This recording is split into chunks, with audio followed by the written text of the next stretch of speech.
आदाब अर्ज़ है नाज़रीन व हज़रात, मैं हूं अमीर हमज़ा और आज आपके लिए लाया हूं रिव्यू नोकिया 700 का। तो जो है ना, हस्बे मामूल, इससे पहले कि हम इसके तज्ज़िये की तरफ चलें, पहले देख लेते हैं कि इसके नुमाया स्पेसिफिकेशन क्या है। इसमें 1 गीगाहर्ट्ज़ प्रोसेसर है, 512 MB रैम है। स्क्रीन जो आप देख रहे हैं 3.2 इंच एमोलेड कैपेसिटिव स्क्रीन है जिस पे गोरिल्ला ग्लास लगा हुआ है और इसका रेजोल्यूशन वही है जो तमाम सिमियन फ़ोन्स पर है, यानी कि NHD 640x360 पिक्सल।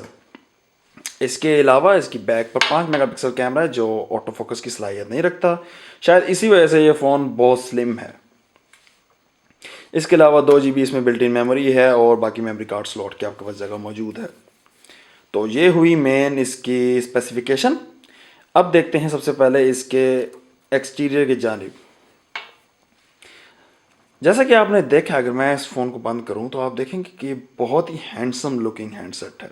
मेरे ख्याल में ये बेस्ट लुकिंग जो है वो फ़ोन में से एक है इस टाइम जो मार्केट में मौजूद हैं, और डेफिनेटली बेस्ट लुकिंग जो है ना सिम्बियन फ़ोन मौजूद है। इसमें सिम्बियन बेल ऑपरेटिंग सिस्टम है जो इनका सबसे लेटेस्ट और सबसे रिफाइंड ऑपरेटिंग सिस्टम है। और मैं कहूँगा रिफाइंड क्योंकि इसमें बहुत सारी जो है वो सिम्बियन वाली बातें नहीं हैं जो बुरी थी, और लेकिन इसके साथ साथ बहुत सारी चीज़ें इसमें से मिसिंग भी हैं। मैं माज़रत चाहूँगा इस अजीब से प्रिंट की वजह से इस वीडियो के, क्योंकि मैं D7000 से शूट कर रहा हूँ और बहुत ही हैवी कैमरा है और मेरे पास ट्राईपॉड भी इस टाइम नहीं है और मैं हैंड हेल्ड ही सारा शॉट कर रहा हूँ। तो मैं माज़रत चाहूँगा अगर आपको थोड़ा सा जो है कैमरा वर्क में अगर प्रॉब्लम नज़र आए तो।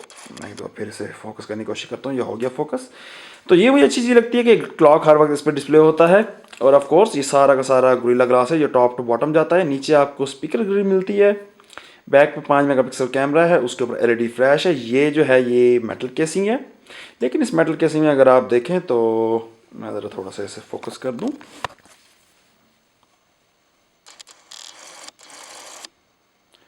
तो आप ये देख सकते हैं ये साइड ज़रा उठी हुई है, दबाएं तो ये दबती भी है। इसकी वजह यह है कि इसके पीछे से एक एंटेना लॉक बना हुआ है। आई डोंट थिंक सो क्या स्प्रिंग है जो इसको नीचे दबने नहीं देता।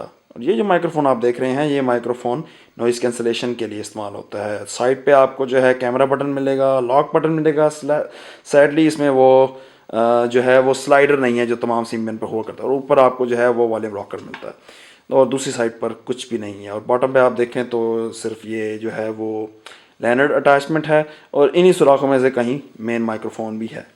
और ऊपर आपको जो है वो लाइट सेंसर मिलता है और उसके साथ साथ जो है वो प्रॉक्सिमिटी सेंसर है। तो ये तो हुआ इसका एक्सटीरियर। अब बात करते हैं इसके मेन सॉफ्टवेयर की जानिब, और जहाँ से आपको अंदाज़ा हो गया होगा कि इसके एक्सटीरियर में कोई ऐसा सच इतनी प्रॉब्लमेटिक चीज़ नहीं है। ये नोकिया के अच्छे डिज़ाइन में से एक है। और हाँ, बैटरी इसमें सिर्फ 1080 मिली एम्प आवर की है, लेकिन क्योंकि ये एमोलेड स्क्रीन है और इसमें जब भी ब्लैक कलर आता है तो वहाँ पे स्क्रीन एक्चुअली ऑफ हो जाती है, तो आपको इतनी टेंशन लेने की ज़रूरत नहीं है। इसकी बैटरी टाइम अभी भी बहुत से एंड्रॉयड से बेहतर है। तो ये जनाब अनलॉक हो गया फ़ोन। मैं ज़रा इसे फ़ोन कैमरे को कंट्रोल करने की कोशिश करूँ एंड ओके, इन फोकस। तो ये काफ़ी रिफाइंड सॉफ्टवेयर है और इसका अंदाज़ा आप इसकी होम स्क्रीन से भी लगा सकते हैं जो काफ़ी स्पीड में काम करता है। मैं माज़रत चाहूँगा कि दोबारा आपके सामने आए, क्योंकि मैंने फ़ोन को थोड़ी देर पहले रीस्टार्ट किया था और मैंने इसे रीस्टार्ट इसलिए किया क्योंकि मैं इस फ़ोन से जान छुड़ाने वाला हूँ। मैं शायद, क्या बल्कि पक्की बात है, मैं आईफोन की तरफ ही वापस जा रहा हूँ, मे बी 4S। तो ये एंड्रॉयड से चोरी किया गया फीचर जो अब हर कोई यूज़ करता है, एप्पल भी और ऑफ कोर्स सिम्बियन भी यूज़ कर रहे हैं। तो इसमें आपके पास क्विक बटन्स आ जाते हैं जो सेटिंग्स के हैं, जैसे आपका मोबाइल डेटा है, वाईफाई है, ब्लूटूथ है और उसके साथ साइलेंट है। तो ये काफ़ी अच्छा तरीका है नोटिफिकेशन का। और जैसे कि मैंने बताया कि आपको इसमें होम स्क्रीन है, लेकिन इसमें इतनी ज़्यादा विजिट्स मौजूद नहीं हैं। आप माने ना माने, लेकिन यही विजिट्स हैं जो ज़्यादा से ज़्यादा आप इस पर हासिल कर सकते हैं। बहुत विजिट्स की थोड़ी वैरायटी मौजूद है जिसकी वजह से लेकिन एक चीज़ इसमें अच्छी है कि इसमें कम से कम आप फ्री सेटिंग कर सकते हैं मुख्तलिफ आइकॉन्स की, जो पुराने सिम्बियंस में मुमकिन नहीं था। उनके पास आपके पास ऊपर बार्स बनी हुई आ जाती थी, आपने उस बार के अंदर एक विजिट को एडजस्ट करना होता था। मेन्यू को आप ओपन करें तो मेन्यू भी जो है वो अच्छे काइनेटिक स्क्रॉल के साथ आ गया है। इसमें आप फोल्डर्स भी बना सकते हैं। और इसके अलावा जो सबसे अच्छी चीज़ वो मैसेजिंग जो है वो सिम्बियन एना में जो इन्होंने इम्प्रूवमेंट की थी, अगर आप देखें तो ये जो है यानी कि मैसेजिंग आपके पास थ्रेडेड मैसेजिंग आ जाती है सारी, तो इससे बड़ी आसानी हो जाती है। लेकिन क्योंकि ये नोकिया है लिहाजा इसमें आप ट्रेडिशनल जो है वो अपना व्यू भी वो भी ला सकते हैं। फॉर इंस्टेंस मैं आपको शो करता हूँ, ये देखें जी, इसमें आपके पास इनबॉक्स, सेंट आइटम्स और इस तरह की चीज़ें जो हैं ये भी मिल जाती हैं, जो कि आजकल के अक्सर फ़ोन्स में नहीं मिलती। सारे फ़ोन्स जो हैं वो थ्रेडेड मैसेजिंग की तरफ हैं, लिहाजा आप अगर इस टाइप के आदमी हैं जिनको ये फ़ोल्डर निज़ाम पसंद है तो शायद नोकिया आपकी वाहिद ऑप्शन हो। तो ये तो हो गया इस तक अब तक के इसके मेन अच्छे पॉइंट। ऑफ कोर्स इसमें और भी बहुत सारे फीचर्स मौजूद हैं, ख़ास तौर पे जो इसका स्टोर है उसके अंदर आपको वो एंग्री बर्ड्स और लेट्स क्रिएट पॉटरी गेम बहुत अच्छी है, वो आपको फ्री देते हैं और मेरे मुताबिक वो गेम ऐसी है जिसे आप काफ़ी टाइम खेल सकते हैं और इन्जॉय कर सकते हैं। अब बात करते हैं ऐसे पॉइंट्स की जिसकी वजह से मैं इससे तंग आया। Number 1, it's still a Symbian. Symbian में अभी भी 2-3 चीज़ें ऐसी हैं जो मुझे बिल्कुल भी नहीं पसंद। फॉर इंस्टेंस इनका कीपैड मुझे बिल्कुल नहीं पसंद। मैं आपको दिखाऊं अगर कीपैड इनका हो तो आप जैसे देख सकते हैं कि एक तो अल्फान्यूमेरिक कीपैड है। अगर मैं QWERTY लगाऊं तो सारी की सारी कीज़ बाएं तरफ जो हैं वो ओरिएंटेड हैं। ये गलत बात है, इनको दरमियान में होना चाहिए, जिसकी वजह से बहुत गलतियों का एहतमाल होता है। इसके अलावा स्क्रीन जो है वो काफ़ी पतली है, जिसकी वजह से आप इसमें पोर्ट्रेट टाइपिंग नहीं कर सकते। और जब आप इसे इस तरह करते हैं तो इसमें जो है वो चौड़ाई का एरिया बहुत थोड़ा हो जाता है, उसकी वजह से भी टाइपिंग में प्रॉब्लम होता है। ऑफ कोर्स ये बात आपको ध्यान में रखनी होगी कि ये फ़ोन इस तरफ से लंबा है और इस तरफ से शॉर्ट है, लेकिन कीबोर्ड जो है वो सारा इस तरफ जाता है, लिहाजा इस तरफ की कीज़ को टाइप करने में थोड़ी सी मुश्किल होती है। तो ये ज़रा अनोइंग चीज़ है जो मुझे नोकियाज़ में लगी। इसके अलावा बहुत सारी मेन एप्लीकेशन जो इसमें नहीं है। फॉर इंस्टेंस गूगल मैप इसमें प्रॉपर नहीं है। आप जो गूगल मैप डाउनलोड करते हैं वो पुराने सिम्बियन ऑपरेटिंग सिस्टम्स का है, जिसमें इवन टच की कोई सहूलत है ही नहीं, वो मल्टी टच सपोर्ट ही नहीं करता।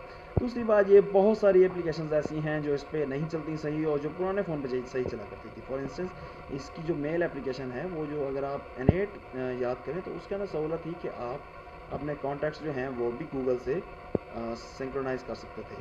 इसमें लेकिन आप नहीं कर सकते, तो मुझे सारे के सारे कॉन्टैक्ट दोबारा टाइप करने पड़े इसके अंदर OB सूट के ज़रिए। लेकिन इन्होंने मुझे डाउनलोड की कोई सहूलत भी नहीं दी, जिससे मैं बहुत नाराज़ हुआ हूँ कि ये तो अब सारे दे रहे हैं सहूलत, यार इनको भी देनी चाहिए। और इसके अलावा ओवरऑल फ़ोन काफ़ी तेज़ है, लेकिन ये 1 गीगाहर्ट्ज़ का फ़ोन है, लेकिन इस पर भी चंद गेम्स आप चलाएँ तो काफ़ी स्लो चलती हैं। अगर उस तरह की गेम्स अगर आप इसी स्पेसिफिकेशन वाले इवन एंड्रॉयड पे भी चलाएँ तो वो ज़्यादा रवानी से चलेंगी, जिससे दोबारा वही सवाल आता है कि क्या सिम्बियन इतना रिफाइंड हुआ है कि ये एंड्रॉयड और iOS के मुकाबले पर आए।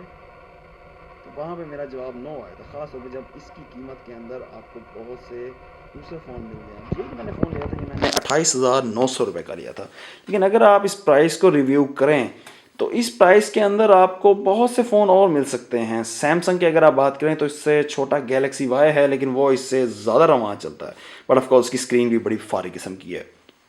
अगर आप बात करें गैलेक्सी एस की तो वो भी इसके मुकाबले पे मेरे मुताबिक नहीं आता, कि उसका जो है वो स्क्रीन इसके बराबर नहीं, क्योंकि इसकी स्क्रीन ऑफ कोर्स बहुत ज़बरदस्त है। आपको धूप में भी ये कलर नज़र आते हैं और ये एमोलेड स्क्रीन नोकिया की स्पेशलिटी है, बहुत ज़बरदस्त एमोलेड स्क्रीन बनाती है। मेरी ज़िंदगी में अगर एमोलेड्स मुझे पसंद आया तो या मुझे सैमसंग वेव का पसंद आया था या मुझे इसकी एमोलेड स्क्रीन पसंद आई। और ये ओरियोफोबिक है, जिसकी वजह से देख रहे हैं आप इस पर उंगलियों के निशान भी नहीं पड़ रहे, सफाई भी बहुत आसान है इस फ़ोन की। लेकिन फिर वही बात, सिम्बियन ऑपरेटिंग सिस्टम, स्काइप भी प्रॉपर नहीं है और अक्सर चीज़ें इसकी स्टोर में मौजूद नहीं है। आजकल हमें आदत पड़ी हुई है, एंड्रॉयड पे हमने मार्केट खोली और तमाम के तमाम सॉफ्टवेयर इसमें डाउनलोड कर दिए। एप्पल पे हमने ऐप स्टोर खोला, तमाम की तमाम एप्लीकेशंस डाउनलोड कर ली। इसमें अभी भी पुराना तरीका है, आपको बाहर से एप्लीकेशंस भी लेके इसमें डालनी पड़ती हैं। इनके स्टोर में पूरी चीज़ें मौजूद नहीं है।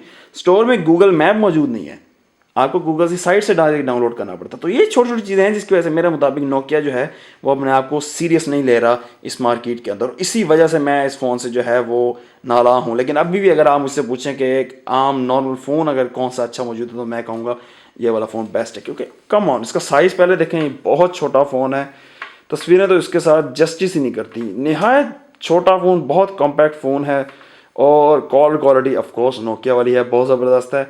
एक और चीज़ जो मुझे थोड़ी सी एनोइंग लगी वो है इसकी एंटेना प्लेसमेंट।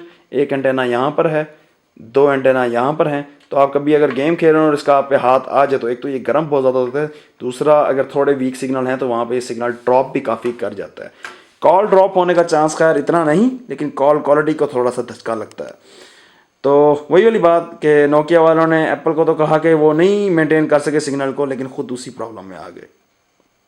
एनीहू, क्या मैं इस फ़ोन को आखिर में किस तरह सजेस्ट करता हूँ, ये एक बहुत अच्छा नोकिया फ़ोन है। अगर आपने एक फ़ोन लेना है जिस पे आपने कॉल्स करनी है, मैसेजिंग करनी है, थोड़ी सी गेमिंग करनी है, तो definitely go for this phone. ये बहुत अच्छा फ़ोन है, बहुत ज़बरदस्त। लेकिन अगर आप मेरी तरह बंदे हैं जो इनको फ्रेंचाइजिंग चाहिए और जो बहुत सारी ऐप्स इंस्टॉल करना चाहते हैं, तो बेहतर है कि आप एंड्रॉयड, या अगर पैसे हों तो एप्पल की तरफ जाएँ। एप्पल लेकिन बहुत महंगा लिहाजा, लेकिन एंड्रॉयड इसके मुकाबले में बहुत सारे मौजूद हैं। अब ये 28 का मैंने लिया है, 39 का आपको मिलता है Evo 3D, जो कि बहुत पावरफुल फ़ोन है।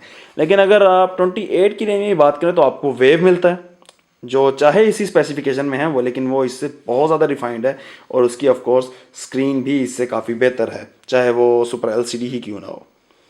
तो उम्मीद है कि इस रिव्यू ने आपकी मदद की होगी। मैं हूं अमीर हमज़ा, और मैं चला अपना नया फ़ोन लेने। Thank you so much for watching. अगर आपके पास कोई सवाल हो तो उसे आप कमेंट बॉक्स में लिख सकते हैं। अल्लाह हाफिज़।